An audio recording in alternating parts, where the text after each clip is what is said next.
महानिर्गंथ प्रवचन में स्वागत।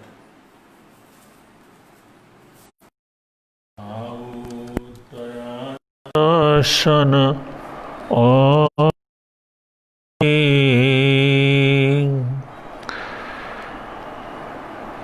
इरियाई भाषाई तहे शणाए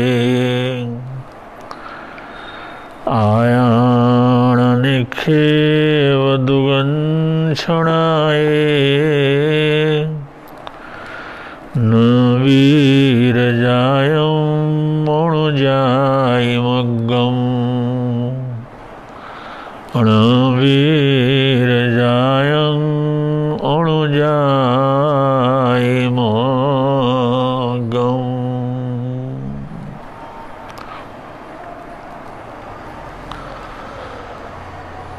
महानिर्गंथ अवस्था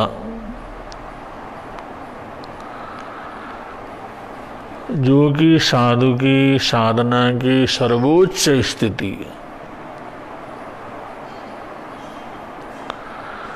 नमो लोए सब्ब श्रावणं का सर्वोच्च स्थान है, जहाँ से जो दरवाजा खुलता है वो मोक्ष का ही दरवाजा खुलता है। ऐसी जगह है, ऐसा स्थान है जिसको महानिर्ग्रंथ स्वरूप कहा जाता है। निर्ग्रंथता उत्कृष्ट रूप से जीवन के अंदर घटित हो जाती है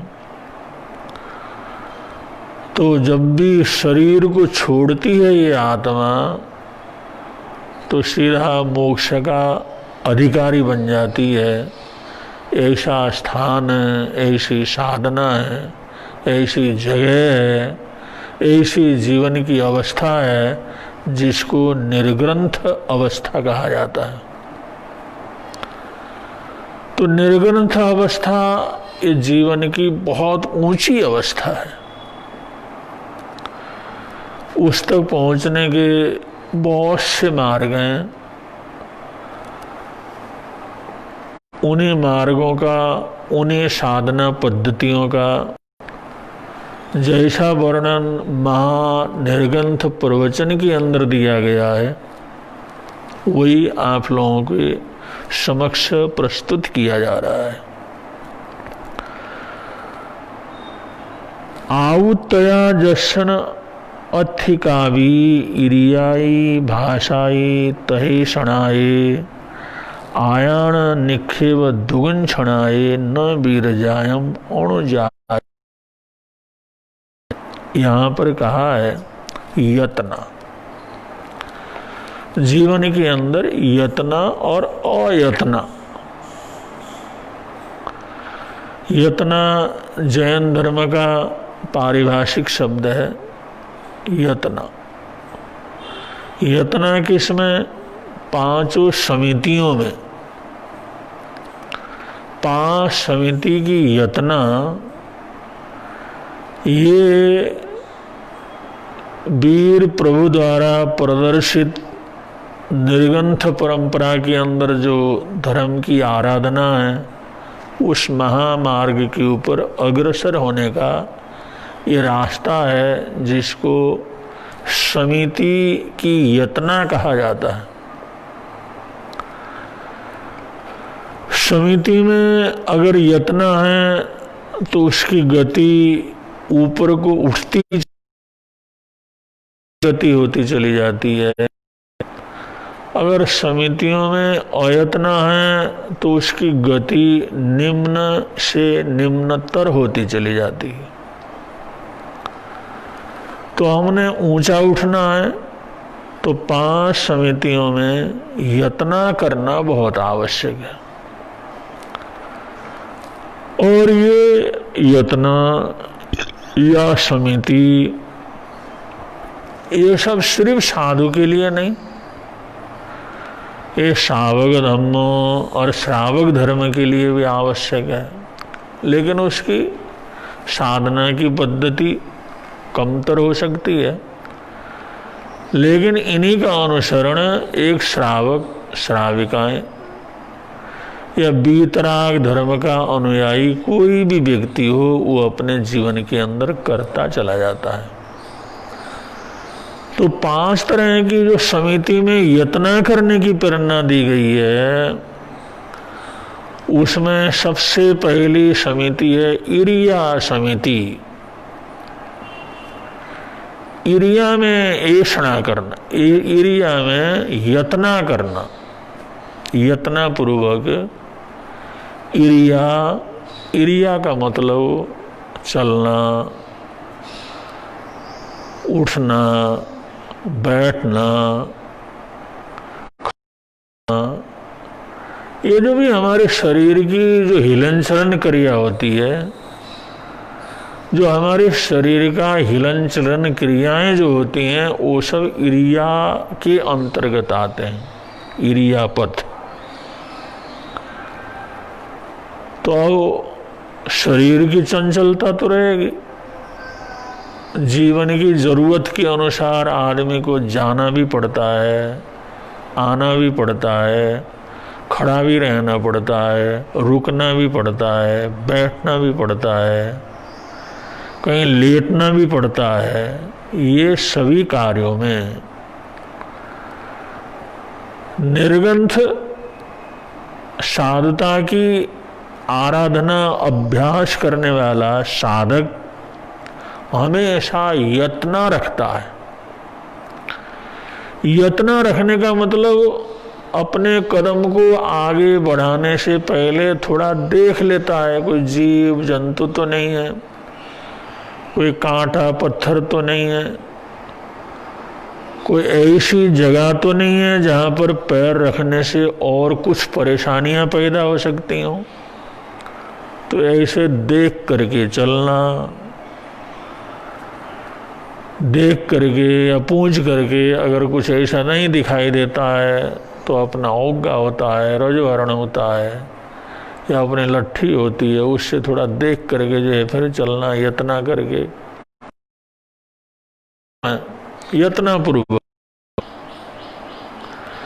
यत्नपूर्वक उठना। उठना भी हमारा यत्नपूर्वक हो, मर्यादा पूर्वक हो। और खड़े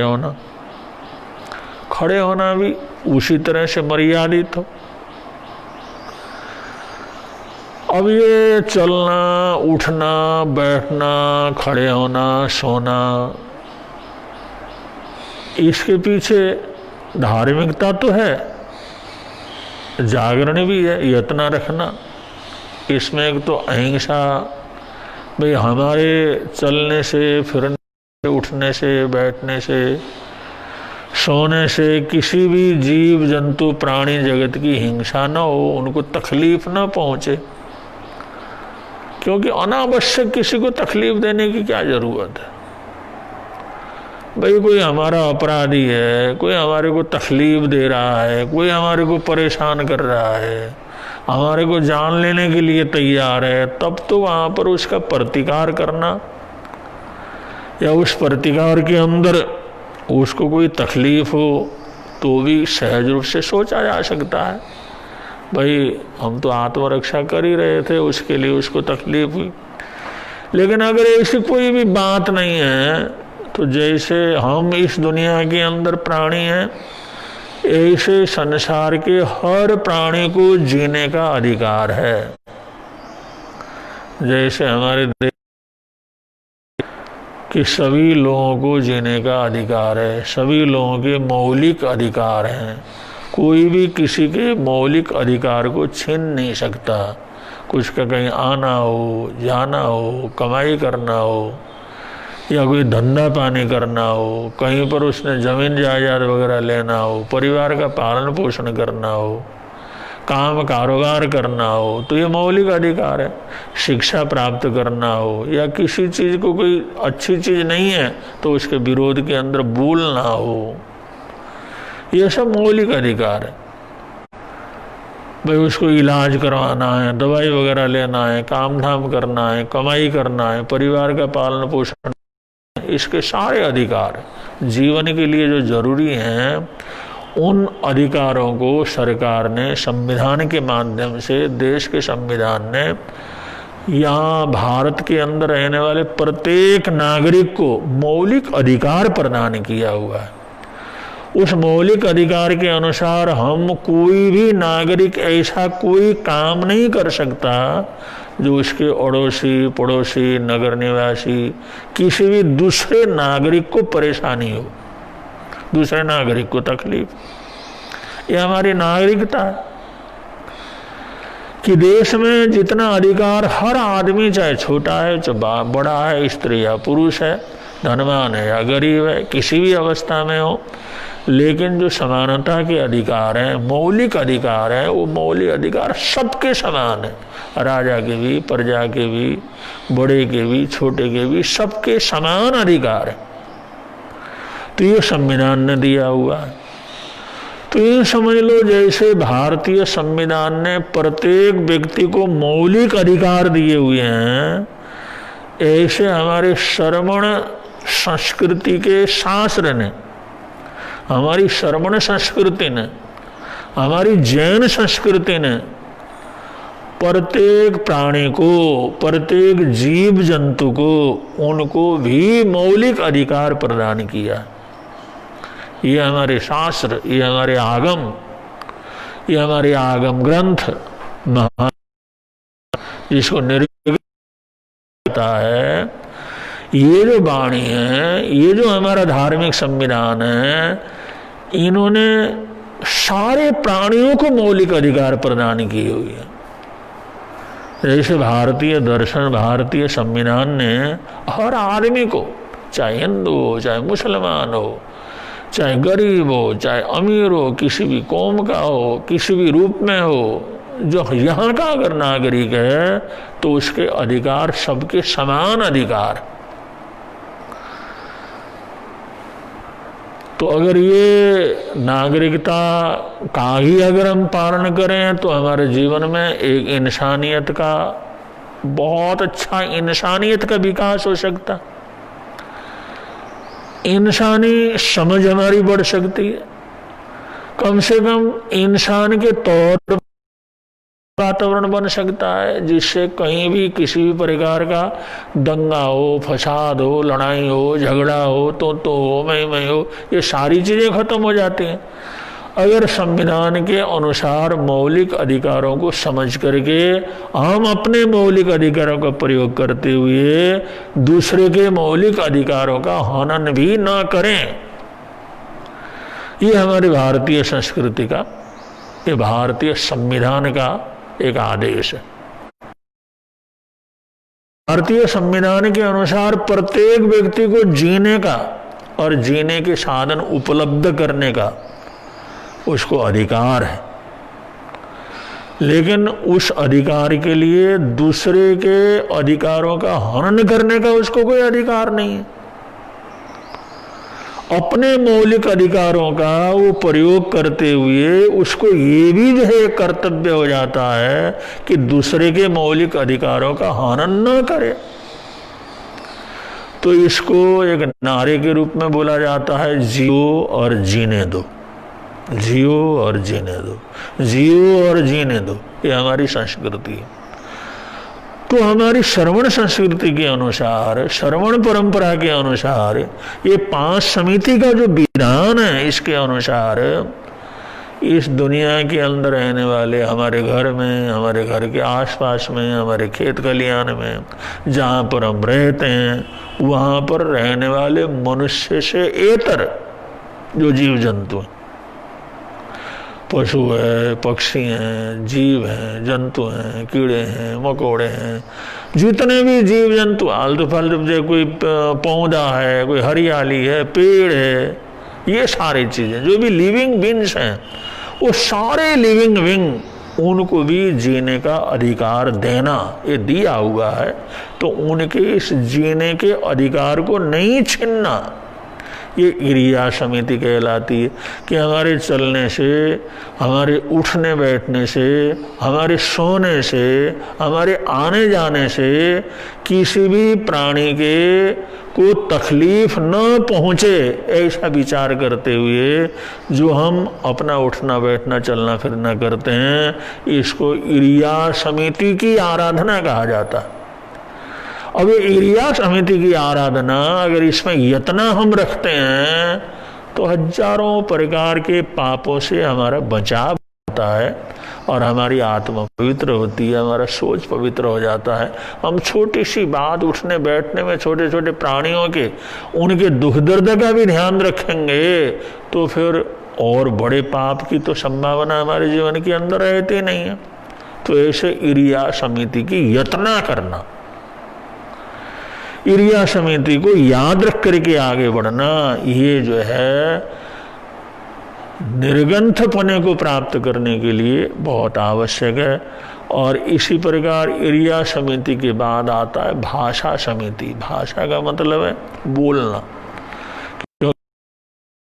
शक्ति मिली है, ताकत मिली है, भाषा की शक्ति मिली है।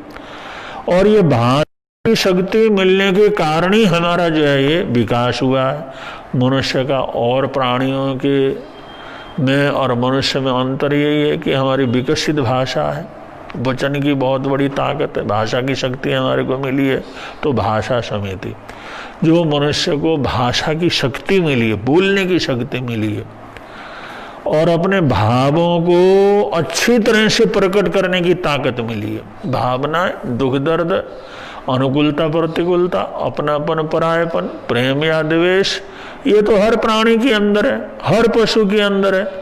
लेकिन वो लोग अपनी उस चीज को किसी माध्यम से, वो भाषा के माध्यम से प्रकट नहीं कर सकते। जैसे मनुष्य अपने दर्द को, अपने तकलीफ को भाषा के माध्यम से प्रकट कर सकता है, अपने भावनाओं को, विचारों को प्रकट कर सकता है। और इसलिए जो सदियों सदियों पहले की चीज उसको भी जो याद रख करके, पढ़ करके उन चीज़ों का भी डिस्कशन वगैरह कर सकता है, आने वाले सैकड़ों सालों के लिए सोच सकता है, विचार कर सकता है। तो ये भाषा, ये बहुत बड़ी उपलब्धि है। तो ये भाषा के संबंध में इसका दुरुपयोग नहीं करना। भाषा समिति का मतलब है ये बहुत बड़ी ताकत तुम्हारे को मिली हुई है, इस भाषा की ताकत का तुम दुरुपयोग ना करो, उसको गलत जो है प्रयोग के अंदर मत लगाओ। ये जो है शास्त्रकारों का उन साधकों के लिए प्रेरणा है जो निर्गंथ साधना की तरफ अपने आप को लेकर के आगे बढ़ना चाहते हैं। तो उनको और वो क्या करें, ध्यान रखें। जैसे कर्कश, कठोर, भेदकारी, कलहकारी, ये सब भाषाएं हैं। कठोर भाषा बोलना नहीं है, छेदकारी भेदकारी भाषा बोलना नहीं, पापकारी भाषा बोलना नहीं, ऐसे कलहकारी साबद्ध भाषा से बचना, निश्चय भाषा से बचना। ये भाषा के अलग अलग रूप है, भाषा के अलग अलग उसकी जातियाँ हैं। तो सभी प्रकार की जो भाषाएं हैं उन भाषाओं का विवेक रख करके उनमें इतना यत्न रखना भाई हमारे बोल से, विचार से किसी को तकलीफ ना हो, किसी को परेशानी ना हो। अब आज हमारे देश के अंदर यही तो आंदोलन चल रहा है, हमारे को बोलने की स्वतंत्रता हमारे को मिली है, बोलने की स्वतंत्रता हमारे को मिले, भाव प्रकट करने की स्वतंत्रता हमारे को मिलना चाहिए। और वो सब मिला हुआ है, और इतना मिला हुआ है कि यहाँ तो चाहे प्रधानमंत्री हो, राष्ट्रपति हो, किसी को भी कोई गाली दे देता है। लेकिन ये कोई स्वतंत्रता नहीं है। तुम बोल सकते हो, इसका मतलब किसी को गाली गलौज करके उसको तकलीफ देना, उसका अपमान करना, ये तो भाषा का दुरुपयोग है। ये भाषा की स्वतंत्रता, बोलने की स्वतंत्रता नहीं है, दोष है। तो भाव रख सकते हो, लेकिन ऐसा नहीं बोल सकते कि अगर तुम्हें बुरा लगता है वही सुनने में तो ऐसे शब्द किसी दूसरे के लिए भी प्रयोग मत करो। लेकिन लोग कर्तव्य को नहीं समझते, अधिकार के लिए समझते हैं। अधिकार हमारे को बोलने का अधिकार है, हम बोलेंगे, हम बोलने का अधिकार है, हम बोलेंगे। अरे बोलने का अधिकार उसके अंतर्गत है तो बोलने का एक कर्तव्य भी तो उसके अंदर है। तो ये भी कर्तव्य, क्या बोलना क्या नहीं बोलना, ये भी तो उसमें है, ये भी तो संविधान के अंदर है। अधिकार के लिए तो सब लड़ते हैं, वो सोचते हैं हमारा अधिकार है, हम बोलते हैं, लेकिन उस बोलने का जो कर्तव्य है उसकी तरफ किसी का ध्यान नहीं जाता। अरे तुम्हारा कुछ कर्तव्य भी तो है भाषा से संबंध में। भाई क्या बोलना है, कैसे बोलना है, किसको बोलना है, किसको नहीं बोलना है, इसका विवेक रखना, ये भी जो है हमारे संविधान के अंतर्गत है। तो इसी प्रकार से यहाँ पर शास्त्रकार समिति के अंतर्गत ये है कि 5 समितियों में दूसरी समिति है भाषा समिति। भाषा समिति का मतलब ऐसा कोई शब्द हम प्रयोग ना करें जिससे दूसरे को तकलीफ पहुंचती हो, दूसरे का अपमान होता हो, दूसरे की इज्जत समाप्त हो जाती हो, दूसरे को तकलीफ होती हो, दूसरा मरने के लिए, खपने के लिए, आत्महत्या के लिए मजबूर हो जाता हो।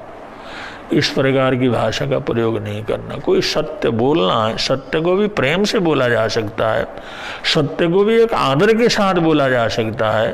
एक जो किसी की बुराई हो उसको भी सही ढंग से, अच्छे ढंग से प्रस्तुत की, गाली गलौज करके, अपमान करके ही तो करने की जरूरत नहीं है। तो इस प्रकार भाषा जो हमारे जीवन की एक बहुत बड़ी उपलब्धि है, उस भाषा के संबंध में विवेक रखना, यत्न रखना, ये भाषा समिति के अंतर्गत आता है। तो जैसे क्रिया समिति है ऐसे भाषा समिति है। और शास्त्रकार ये महानिर्ग्रंथ प्रवचन के अंदर आगे बतलाते हैं कि ऐषणा समिति, ऐषणा माने भोजन, ऐषणा खाए बिना कोई जीता नहीं रह सकता।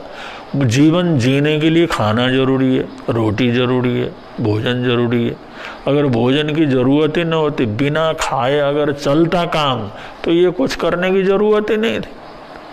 अगर ये पेट की समस्या न हो, ये भूख की समस्या न हो, ये खाने की समस्या न हो, तो दुनिया के अंदर किसी काम की ही जरूरत नहीं पड़ती।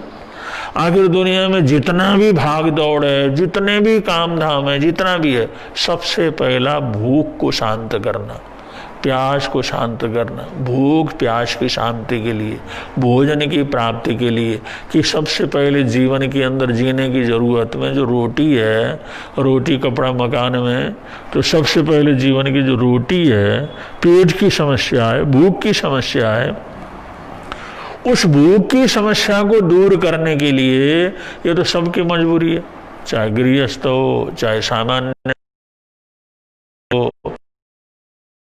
चाहे धर्मात्मा हो, चाहे साधु संत हो, चाहे साधक हो, चाहे लंबी लंबी तपस्या करने वाले योगी हो। लेकिन भोजन की तो उनको भी जरूरत पड़ती। कोई 1 दिन के लिए तपस्या करता है, 2 दिन के लिए करता है, लेकिन आखिर जरूरत तो पड़ती है। शरीर के लिए जो आवश्यक चीज है वो शरीर को देना, इसको भोजन कहा जाता है। तो ये भोजन को उपलब्ध करने के लिए हम विवेक रखें, विवेक रखें, विवेक से यत्न को उपलब्ध करें। ये ऐषणा समिति के अंतर्गत आता है। तो साधु साध्वियों के लिए बतलाया है, साधकों के लिए बतलाया है 16 प्रकार के उत्पादन दोष, 16 प्रकार के उद्गम दोष, उत्पादन के दोष, उद्गम से 16 दोष, 10 ऐषणा दोष, 5 मारले के दोष, ऐसे 42 और 47 दोषों का वर्णन। कि एक साधु, एक संयमी अगर जो है संयम पथ के ऊपर चलते चलते महानिर्गंथ अवस्था की आराधना करना चाहता है, तो उसको ऐषणा समिति की आराधना करना जरूरी है। और ऐषणा समिति की आराधना करने का मतलब जो भोजन पानी हमारे को चाहिए, जो वस्त्र चाहिए, जो भोजन पानी वस्त्र वगैरह जो जरूरत की उनको उपलब्ध जो करना है तो उसमें 16 प्रकार के उत्पादन के दोष और 16 प्रकार के उद्गम के दोष, 10 प्रकार के ऐषणा के दोष और 5 प्रकार के मांडल्य के दोष, इस प्रकार 47 दोषों को टाल करके 47 दोषों से बच करके उसको भोजन पानी उपलब्ध करना। तो इतने दोषों से बच करके निर्दोष भोजन पानी अगर ग्रहण करता है तो उसको उस भोजन से द्वारा ऐसी शक्ति मिलती है, ऐसा बल मिलता है, ऐसी ऊर्जा मिलती है जिससे वो निर्ग्रंथ साधुपने की तरफ अपने जीवन को लेकर के आगे बढ़ सकता है। तो इसी प्रकार अगर कोई गृहस्थ धर्म में परिवार के बीच में श्रावक है और चलो कभी न कभी मैं भी जो है वीतराग अवस्था को प्राप्त कर लूं, मैं भी निर्ग्रंथ अवस्था को प्राप्त कर लूं, तो ऐसा अगर उसके मन के अंदर आता है तो उसको भी अपनी कमाई जो करना है, भोजन को उपलब्ध करना है, रोटी पानी उपलब्ध करना है, जीवन के साधन उपलब्ध करना है, उसके अंदर तरह तरह की मर्यादाएं करता है, तरह के दोषों को दूर करता है, छोटे व्रतों को धारण करता है, जिससे कि कम से कम मैं रोटी अपनी प्राप्त करूं तो अपनी रोटी खाऊं, अपने मेहनत के पैसे के वस्त्र पहन लो, अपने मेहनत से अपना मकान बना लो, मेहनत से अपना जगह बना लो, वो अपना हो, अपने मेहनत का हो, सच्चाई की कमाई का हो, ईमानदारी की कमाई का हो, परिश्रम की कमाई का हो, ऐसी कमाई का ही ग्रहण करना जो अपना नहीं है, अपने परिश्रम का नहीं है, अपने मेहनत का नहीं है, ऐसी चीजों को ग्रहण नहीं करना, ऐसी चीजों को ग्रहण नहीं करना। ये श्रावक धर्म के लिए, श्रावक लोगों के लिए, सद्गृहस्थों के लिए ये आवश्यक है कि अगर उसने कभी न कभी वीतराग धर्म के प्रति अगर आदर रखता है, उसको अपना आदर्श समझता है, तो इस प्रकार उसको भी अपने घर में, परिवार में स्वयं खाते पीते अपने परिवार का पालन पोषण करते हुए, अपने सामाजिक कर्तव्य का पालन पोषण करते हुए, अपनी मेहनत की चीजें के ऊपर भरोसा करके चलने की जरूरत है। अगर ऐसे मेहनत के ऊपर भरोसा करेगा, परिश्रम के ऊपर भरोसा करेगा, अपनी चीज का प्रयोग करने का करेगा, दूसरे के अपने हक का लेने का अगर प्रयत्न करेगा, तो इससे बहुत सी बीमारियां, बहुत सी तकलीफें, बहुत से टेंशन, बहुत सी रुकावटें वो अपने आप दूर हो जाती और आदमी का रास्ता स्मूथली आगे बढ़ना शुरू हो जाता है। तो ये ऐषणा समिति की आराधना होती है, ऐषणा समिति की आराधना, और इसके बाद निक्षेपणा समिति की आराधना, निक्षेपणा समिति। और बहुत सी चीजें ऐसी होती हैं जो हमने उपलब्ध तो कर लिया, सारे दोषों को टाल करके उपलब्ध कर लिया, लेकिन उसको हमने रखना कैसे है? वो रखना भी इस तरह से रखें जिससे वो खराब न हो, जिससे वो दोषयुक्त न हो, जिससे वो सड़े गले नहीं, जिससे उसका उपयोग किया जा सके। और जो बहुत से लोग किसी चीज को लाते हैं, रख लेते हैं, वो उपयोग में आता नहीं है, देखते नहीं है, और 5-7 वर्ष के बाद देखते हैं तो उसके अंदर कीड़े पड़े हुए हैं, सड़ा हुआ है, बुरा हाल हो रहा है, फिर उठा करके फेंक देते हैं। अब क्या हुआ? लाया और ला करके रखा, फिर सड़ाया गलाया, जीव जंतु पैदा किए, उठा करके फेंक दिया, उसका तो उपयोग ही नहीं रहा। अगर वही चीज अगर हम देखते, पहले पता लगता भाई इसकी जो है एक्सपायरी डेट हो चुकी है, उससे पहले इसका हमने प्रयोग करना है, तो एक्सपायर होने से पहले खुद प्रयोग करे, खुद नहीं प्रयोग कर सकते, जरूरत है उसको प्रदान करे। तो इस प्रकार जैसे दवाइयों के अंदर एक्सपायरी डेट देखा जाता है ना, इसी प्रकार हमारे कपड़ों में, हमारे बर्तनों में, हमारे परिवार के अंदर रहने वाले और फर्नीचर आदि में, उनमें भी आदमी देख करके उसको एक्सपायर होने से पहले उसको स्वयं उपयोग कर सकता है। अगर स्वयं उपयोग नहीं करना हो, उसकी जरूरत ना हो, तो जो जरूरत है उसको देना उसका फर्ज बन जाता है। क्योंकि रोज ऐसे जरूरतमंद लोग रहते हैं जो गरीबी में रहते हैं, जरूरत में रहते हैं, उनको सहयोग की आवश्यकता है। अगर इंसान ला करके इकट्ठा करता रहेगा, निक्षेप करता रहेगा और बाजार में उस चीज के लिए लोग तरसते हैं, मरते हैं, परेशान होते हैं, और उसने अपना इकट्ठा करके उसको सड़ा रहा, गला रहा, नष्ट कर रहा, तो ये भी एक प्रकार की बहुत बड़ी अनैतिकता है। कोई इसको कहेगा नहीं, हमारे को कोई चोर तो नहीं कहेगा, लेकिन धर्म की दृष्टि से, ये जो श्रवण परंपरा की दृष्टि से, ये धार्मिक दृष्टि से अनावश्यक चीज को लाना, अनावश्यक चीज को उसको इकट्ठा करना और बिना जरूरत के उसको इकट्ठा कर करके रखना, उसका उपयोग नहीं करना, न किसी को उपयोग करने के लिए देना, ये भी पाप के अंतर्गत आता है, ये भी अमर्यादा के अंतर्गत आता है, ये भी अनैतिकता के अंतर्गत आता है। इसलिए हम उतनी चीज लाएं जिसको हम रोज देख सकें। और वो घर में ला करके इतना सामान रखा हुआ वो कभी देख ही नहीं सकता, तो कैसे निर्णय करेगा भाई इसका उपयोग करना है नहीं करना है, जरूरत है नहीं जरूरत है। इसलिए जितना जरूरत है, आवश्यकता, उसको लाए और हफ्ते में 10 दिन में हिसाब लगाता रहे। वो चीज अनावश्यक है, मेरे को जरूरत नहीं है, तो मैं किसी को दे दूं, या जो उसको ऐसे रखूं जिससे उससे वो भी खराब ना हो और उसके साथ साथ और चीजें भी खराब ना हो।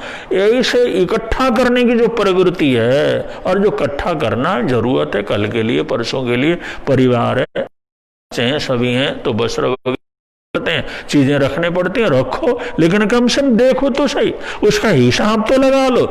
ऐसा ना हो तुमने ला करके रख लिया और किसी के काम ही ना आए, उसको जैसे लाए वैसे कचरे पेटी में ले जाकर के फेंकना पड़े। ऐसा ला करके इकट्ठा करने से क्या फायदा? ऐसा इकट्ठा करना ये निक्षेप नाम का पाप है, तो इसमें विवेक रखना।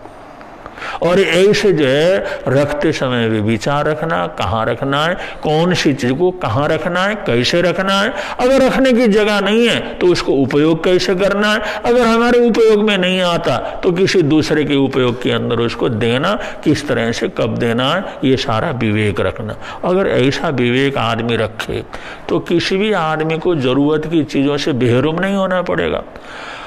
आप देखो घरों के अंदर जूतियों की सैकड़ों जोड़ियां पड़ी रहती हैं, सैकड़ों जोड़ियां पड़ी रहती हैं। अरे तुम जब उपयोग करते नहीं है तो नंगे पैर जो है उनको ले जा करके दे दो, कचरे में दे दो। अरे बसरे इसी तरह से इकट्ठे करते हैं, जूतियां चीजें इकट्ठे करके रखे रहते हैं, सड़ते हैं, गलते हैं, बदबू आ जाती है, वातावरण घर का खराब हो जाता है, सारे वातावरण के अंदर एक नेगेटिव पना आ जाता है। तो ये जो गंदगी इकट्ठा करके रखना, गंदा पंदा सब इकट्ठा करके रखना, सड़ाना, गलाना, उसके अंदर नेगेटिव जो है वातावरण पैदा करना, ये जो समझदारी नहीं होती, इससे लड़ाई होते हैं, झगड़े होते हैं, तू मैं होता है, प्रेम नहीं होता, सद्भावना नहीं होती और दिमाग वैसे खराब रहता है। वो अगला कहता है भाई कोई कारण ही नहीं, क्यों गुस्से में होते रहते हो। इन्हीं चीजों से जो इस प्रकार से होता है। इसलिए चीजों को हमने क्या लाना है और उसको कैसे रखना है, कब तक रखना है, उसको उपयोग करना है, नहीं उपयोग में आता है तो उसको बांट देना है। ये विवेक रखना, ये विचार रखना, ये समझदारी रखना, ये आदान निक्षेपणा समिति के अंतर्गत आता है। और इसमें हमारे साधु संतों को तो बहुत ध्यान रखना पड़ता है कि हम तो आज के लिए भोजन लाते हैं, कल के लिए नहीं रखते। और जो उसमें जो है 1, 2, 3 जोड़ियां कपड़े रखते हैं जिससे रोज उसको देख सकें, ज्यादा नहीं रख सकते। उनका हमारी सारी मर्यादा होती है, तो उन मर्यादाओं के अंदर रहते हैं, तो अपरिग्रह वृत्ति हमारे जीवन के अंदर घटित होती है। इकट्ठा करने की वृत्ति इकट्ठी नहीं होती, और इकट्ठा करने से जो परिग्रह का आसक्ति का पाप लगता है, उस पाप से हमारी आत्मा मुक्त रहती है। इस प्रकार ये आदान निक्षेपणा समिति, इसके ऊपर भी यत्न रखना बहुत जरूरी है, बहुत जरूरी है कि अगर हमने निर्ग्रंथपने की तरफ अपने जीवन को चलाना है तो 5वीं समिति है परिठापणिका समिति। ये जो बहुत सी चीज़ें फेंकने पड़ती हैं, जैसे टट्टी है, पेशाब है, कफ है, मलमूत्र है, और चीज़ें हैं, और जो भी हमने करना, जो भी फेंकना, कोई चीज़ें हैं, कोई वस्तुएं हैं, कोई हमारे शरीर से संबंधित है, या हमारे बिछाने उड़ने से संबंधित, कपड़े से संबंधित है, दूसरी चीज़ें हैं। लेकिन ऐसी चीज़ों को जो हमने उपयोग कर लिया है, और उपयोग कर लिया है तो उपयोग में अब आते आते अनुपयोगी हो गए हैं, तो ऐसी अनुपयोगी चीजों को हमारे को फेंकने में भी विवेक रखना चाहिए। कहाँ फेंकना, ये नहीं सड़क के ऊपर ही फेंक दिया, ये नहीं ऊपर से नीचे फेंक दिया, ये नहीं कहीं पर भी किसी जगह पर फेंक दिया। इस तरह से तो हम अपनी बीमारी, अपना वायरस, अपने जीवन की गंदगी वो दुनिया के लिए बांटते हैं। ऐसा नहीं करना। ये गंदगी को बांटना, बीमारी को बांटना, ये बहुत बड़ा पाप है। और जो ऐसी खराब चीज़ों को जो हमारे को ऐसी जगह ले जा करके डालना चाहिए जहां डालने से, जहां फेंकने से किसी को कोई किसी प्रकार की तकलीफ न हो। लेकिन हमारे लिए अनुपयोगी है तो किसी के सामने भी फेंक दे, किसी के घर के सामने फेंक दे, किसी भी सार्वजनिक बहनों के अंदर फेंक दे। ये जो फेंकने की प्रवृत्ति का एक होना ये बहुत आवश्यक है। जब देखो जैन शास्त्र में और इस जो है बीतराग पर ये जो महानिर्ग्रंथ प्रवचन में ये 5 समिति के माध्यम से ये जो फेंकने की चीज है, हम फेंकते हैं किस चीज को, अनुपयोगी चीजों को फेंकते हैं, तो कैसे फेंकते हैं उसके सबसे ज्यादा नियम दिए गए हैं। अगर इन नियमों का पालन करते हैं तो हम अपने घर को, अपने कमरे को, अपने शरीर को, अपने अड़ोस पड़ोस को, अपने घर के आसपास के रोडों को, पार्कों को, सबको स्वच्छ से स्वच्छ बना सकते हैं। ये तो है कि फेंकने का विवेक न होने से ही तो गंदगी होती है। अस्वच्छता क्या, फेंकने का विवेक नहीं, डालने का विवेक नहीं, और कहां किसी को किस तरह से फेंकना है इसका कोई विवेक न होने की वजह से तरह तरह की गंदगी पूरे देश के अंदर फैल जाती है। इसलिए ये जो है फेंकने की जो परीक्षा बढ़िया समिति है, इसको हर व्यक्ति को सीखना बहुत आवश्यक है। वो तो बिल्कुल उसके अनुसार ही उनको करना चाहिए। ऐसी चीजों को फेंकने का पूरा विवेक होना चाहिए। सिंगाड़ वगैरह जो फेंकना है, कैसे फेंकना है, वो सबसे ज्यादा उसके लिए शास्त्रकारों ने यहाँ पर नियम कानून बनाए हुए हैं। उन नियम कानून के अनुसार ही हम फेंक सकते हैं। अगर ऐसा नहीं फेंकते हैं तो हमारे को दोष लगता है और उसका प्रायश्चित है। और ये गृहस्थी के लिए भी आवश्यक है, घर परिवार के लिए भी आवश्यक है, हर बच्चे और बड़े के लिए आवश्यक है कि जो चीज हमने उपयोग करी, उपयोग करने के बाद अब अनुपयोगी हो गया, उस अनुपयोगी होने के बाद उस चीज को हम कहाँ फेंकें। अनुपयोगी होता है तो गंदा हो जाता है, गीला हो जाता है, बदबू आने लग जाती है, कीड़े पड़ने लग जाते हैं। अनुपयोगी होता है तो कुछ भी हो जाता है। ऐसी चीजों को हमने अगर सार्वजनिक जगहों पर फेंकना शुरू कर दिया, गली कुचे के अंदर फेंकना शुरू कर दिया, नालियों के अंदर फेंकना शुरू कर दिया, किसी अड़ोस पड़ोस के घर के सामने फेंकना शुरू कर दिया, किसी सार्वजनिक जगह के अंदर फेंकना शुरू कर दिया, तो हम एक प्रकार से बहुत बड़ा पाप अपने जीवन के अंदर कर रहे हैं और बहुत बड़ी हानि हम अपनी और अपने देश की कर रहे हैं। तो ये जो पैठाबणिया समिति का ध्यान रखना, पैठाबणिया समिति को समझना और पैठाबणिया समिति को देना सा ध्यान रख करके चलना, ये स्वच्छ भारत का सबसे बड़ा आंदोलन है। तो जिन देशों के अंदर ऐसे धार्मिक ग्रंथ नहीं है लेकिन वहां ऐसे नियम बना दिए हैं, इसलिए सारी दुनिया के अंदर स्वच्छता है। और हमारे देश में तो धार्मिक हमारे ग्रंथ भी ऐसे हैं जिसके अंदर स्वच्छता के लिए इतनी कुछ प्रेरणा दी गई है, और वो भी साइंटिफिक, एकदम जो साइंटिफिक वैज्ञानिक तरीके से दिया हुआ है। फिर भी हम पढ़ते नहीं, समझते नहीं, सुनते नहीं और उसका प्रयोग नहीं करते। इसलिए जो है ये सारी चीजें, सारी समस्याएं हम घर परिवार और अड़ोस पड़ोस के अंदर पैदा कर देते हैं। तो 5 समितियों को हमने समझा और 5 समितियों के अंदर विवेक रखना शुरू कर दिया। तो चाहे गृहस्थ हो, चाहे साधु हो, वो हमेशा उसकी गति ऊर्ध्वगामी गति होती है, और जो ऊंचा उठना शुरू हो जाता है, वो ऑटोमेटिक दुनिया के अंदर रहते हुए देवता हो जाता है। जो ऊंचा उठे, ऊंचा जीवन जिए, ऊंची जगह पर जिए, ऊंचाई के अंदर आगे बढ़े, वो वास्तव के अंदर पूजनीय होता है, आदर्श होता है। इसलिए इन 5 समितियों का ध्यान रखना, विवेक रखना, जागृत रखना, इनको हमेशा ध्यान में रखना और उसके अनुसार ही चलना, ऐसा जीवन का अभ्यास बनाना ये बहुत जरूरी है। ऐसा करेंगे यहाँ भी आनंद होगा, प्रभु के अंदर भी आनंद होगा। इन्हीं मंगल कामनाओं के साथ आज के प्रवचन को विराम दे रहे हैं। बोलिए भगवान महावीर स्वामी की जय।